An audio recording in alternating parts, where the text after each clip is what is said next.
여러분 안녕하십니까? 이 시간에는 누가복음 5장 1절에서 11절의 말씀을 중심으로 해서 말씀을 드리겠습니다.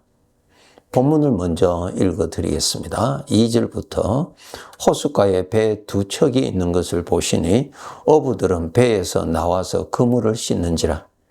예수께서 한 배에 오르시니 그 배는 시몬의 배라.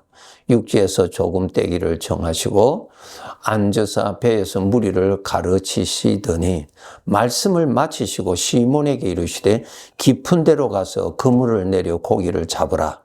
시몬이 대답하여 이르되 선생님 우리들이 밤이 새도록 수고하였으되 잡은 것이 없지만은 말씀에 의지하여 내가 그물을 내리리다 하고 그렇게 하니 고기를 잡은 것이 심히 많아 그물이 찢어지는지라 그랬어요. 예수님께서 말씀을 마치시고 베드로에게 하신 말씀, 깊은 데로 가서 그물을 내려 고기를 잡으라고 말씀을 하셨지요. 갈릴리 바다에서 어부로서 평생 살아온 그 베드로의 상식, 풍부한 경험으로는 그 낮 시간에 그곳에 가서 그물을 내리면은 고기를 잡을 수 없다는 것을 너무나 잘 알았던 베드로였지요. 그것이 자기의 경험과 자기의 상식이었습니다. 예, 맞아요. 그런데 오늘 말씀의 핵심은 예수님께서 깊은 데로 가서 그물을 내려 고기를 잡으라 그랬습니다. 그 낮 시간에. 그곳에서는 경험적으로는 고기가 없지요. 예. 그런데 그때 베드로가 예수님께 드린 말씀이 있습니다. 말씀에 의지하여 내가 그물을 내리리다. 무엇입니까? 말씀하신 예수님을 내가 믿고 그물을 그곳에 가서 내리겠습니다. 그랬어요. 여기에서 무엇입니까? 자기의 경험, 자기의 상식, 자기의 지식, 그 이상의 분이라는 것입니다. 우리 주님이 누구세요? 하나님이세요. 우리가 신앙생활을 하는 데 있어서 나의 상식, 나의 경험하고 주님의 말씀하고 비등하게 생각하는 것은 크게 잘못입니다. 베드로가 이것을 깨달았다는 것입니다. 하나님은 우리 수준이 아니죠. 그런데 우리는 철저하게 내 안에 일어나는 판단, 철저하게 믿잖아요. 그런데 나의 경험과 나의 지식과 나의 상식, 어느 정도 인정이 돼요. 그러나 하나님과 비교할 때는 이것은 쓰레기죠. 그래서 신앙생활하는 여러분, 나의 경험과 나의 지식과 나의 상식하고 우리 주님의 말씀하고 어느 것을 믿을래요? 이것이 중요한 것입니다. 우리는 입으로는 주님을 믿는다고 하고 지식으로는 주님을 믿는다고 인정을 하는데 실제 생활에 있어서는 하나님보다는 나의 경험과 나의 지식을 더 주장하고 더 앞세울 수가 많이 있을 수 있지요? 여기서 우리가 깨달아야 돼요. 주님 앞에서는 나의 지식도 부인할 줄 알아야 됩니다. 주님 앞에서는 나의 경험과 나의 상식도 버릴 줄 알아야 됩니다. 우리 하나님은 만물 위에 계시는 분이십니다. 우리는 감히 하나님과 견줄 수 있는 대상이 아닙니다. 그런데 우리는 철저하게 우리의 상식과 우리의 지식을 철저하게 믿잖아요. 하나님이 없는 가운데서는 일리가 있어요. 그런데 하나님 앞에서 우리는 나의 경험, 나의 상식, 나의 지식, 하나님 앞에서는 버릴 줄 알아야 되죠. 자, 베드로의 입장에서 보세요.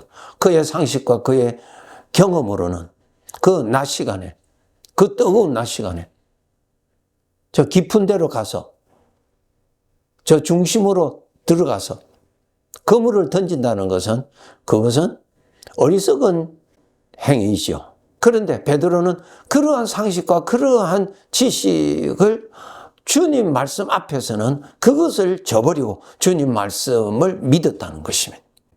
그래서 주님의 말씀대로 믿고 그곳에 가서 그물을 던졌어요.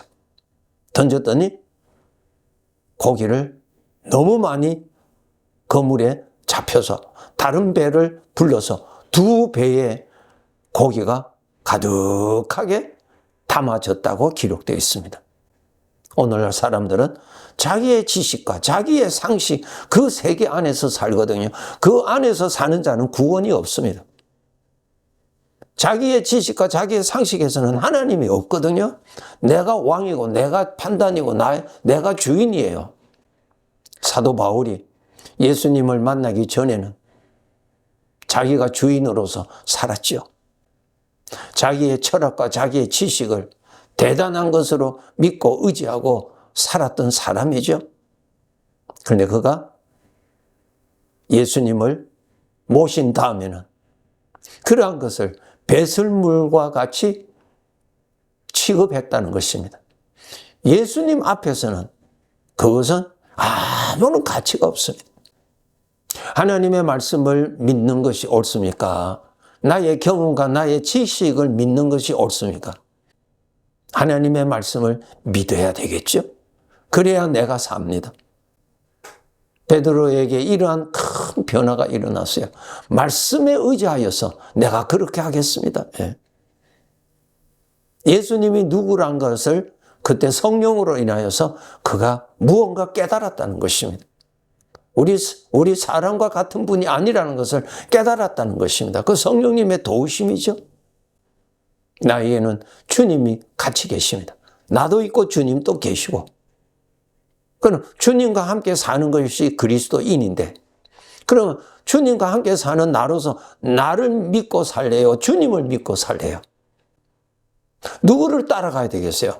주님 보고 주님 나 도와달라고 나 따라와서 나 하고 싶은 거 될 수 있도록 형통한 길을 열어달라고 구하겠어요? 내가 주님 믿고 주님 따라가는 것이 나에게 복입니다라고 그렇게 삶을 살아가시겠어요? 주님 앞에서는 인간의 선과 인간의 의와 이런 모든 것들도 주님 앞에서는 부정합니다. 나 자신의 생각을 쳐서 복종시킬 줄 아는 이러한 믿음을 우리가 가져야 합니다. 나의 복을 위해서 나의 주장을 따라서 사는 것이 아니라 주님의 주장을 따라서 사는 것이 바로 복이 된다라고 하는 사실이죠. 베드로가 이렇게 자기의 상식과 자기의 경험 그것을 저버리고 그것을 이제까지 따르고 그 안에서 개선하고 그가 살았던 그가 그것을 그 길로 선택하지 아니하고 주님의 인도를 따라감으로 인해서 결과를 얻게 되었지요. 그렇게 해서 베드로가 고기를 넘치게 잡아서 육지로 들어왔습니다. 그때 그 주변에 있는 사람들은 많은 고기를 잡은 것을 보고 놀랐지만은 베드로는 예수님 앞에 가서 엎드려서 말하기를 나는 죄인입니다. 그랬어요. 성령이 아니고서는 죄인이라고 인정할 수가 없습니다. 거울의 도움이 없이는 자기 얼굴을 볼 수가 없는 것과 같습니다. 베드로에게 이 은혜를 베풀어 주셨죠. 나는 죄인입니다. 우리 사람들은 죄인이라고 할 때 거부감이 있어요. 그래도 나는 그래도 괜찮은데 우리는 다 그러한 것이 일어나잖아요. 알아야 돼요. 하나님 앞에서 죄인이라는 말이에요. 여러분, 하나님 앞에서 비교하셔야 돼요. 하나님 앞에서 내가 의롭다고 말을 할 수 있는 사람이 있을까요? 하나님 앞에서 하나님과 비교해서 내가 그래도 착하다고 말할 수 있을까요? 말할 수 없습니다.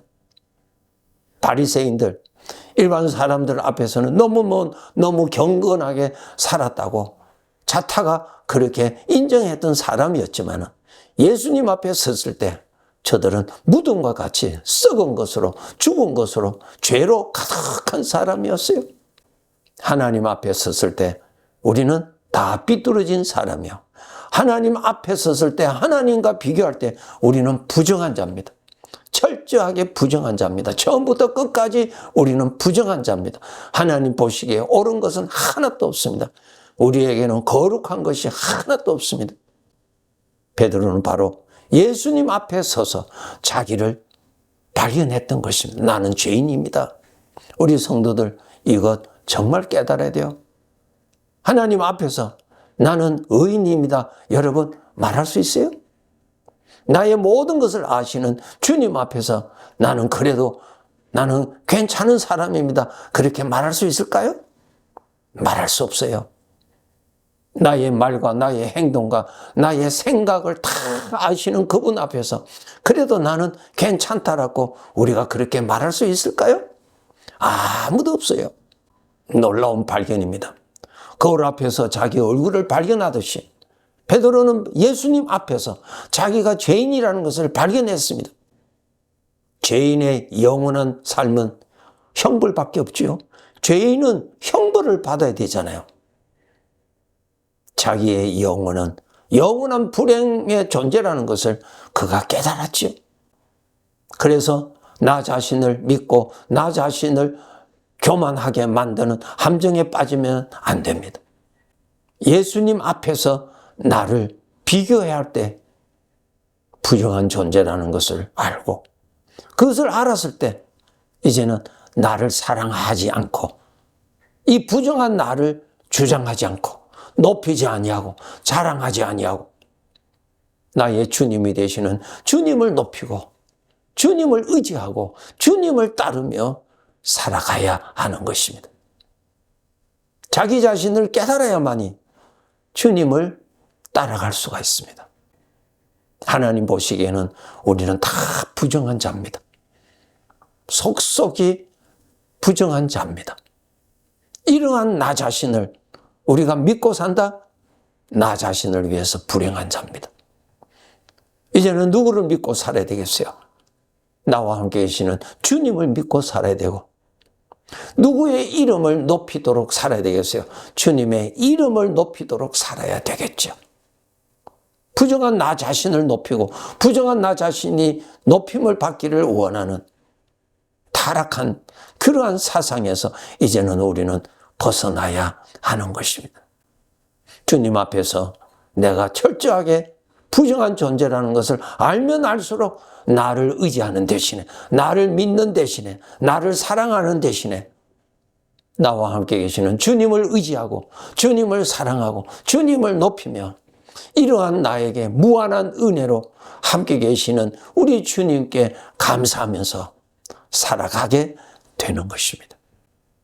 베드로는 이 소중한 것을 발견했지요. 예수님이 누구라는 것을 그가 깨달았고요. 자기 자신이 누구라는 것을 깨달았어요. 나의 생각의 범주를 넘어서 나의 판단의 범주를 넘어서 주님을 믿을 수 있는 사람으로 복을 받았어요. 우리는 주님의 말씀은 듣지만은 주님을 따라가지 아니하는 이유 중에 하나가 내 안에서 일어나는 나름대로의 판단을 믿기 때문에 따라가지 않거든요. 그런데 우리 주님의 판단은 인간의 판단 그 이상 그것을 초월한 판단입니다. 이것이 차이점입니다.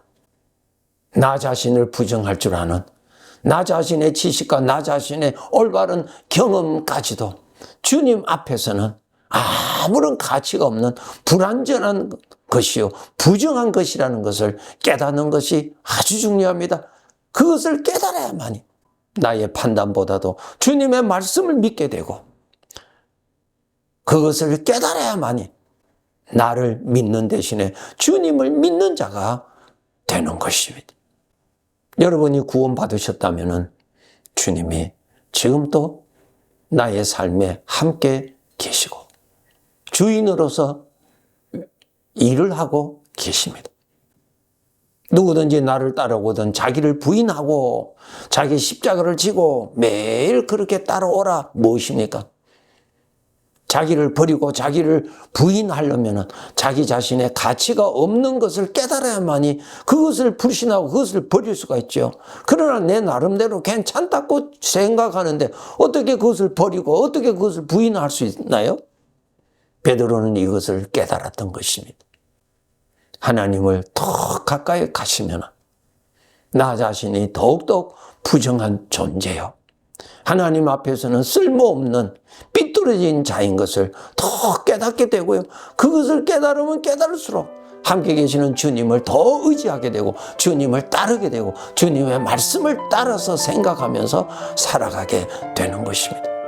생명의 길, 구원의 길, 영광의 길, 하나님의 아들의 길은 바로 나 자신이 부정한 것을 깨달아서 나 자신을 믿는 대신에 주님을 믿고 주님의 말씀을 믿고 동행하면서 살아가는 삶입니다. 이러한 삶을 열심히 살아갑시다. 네, 감사합니다.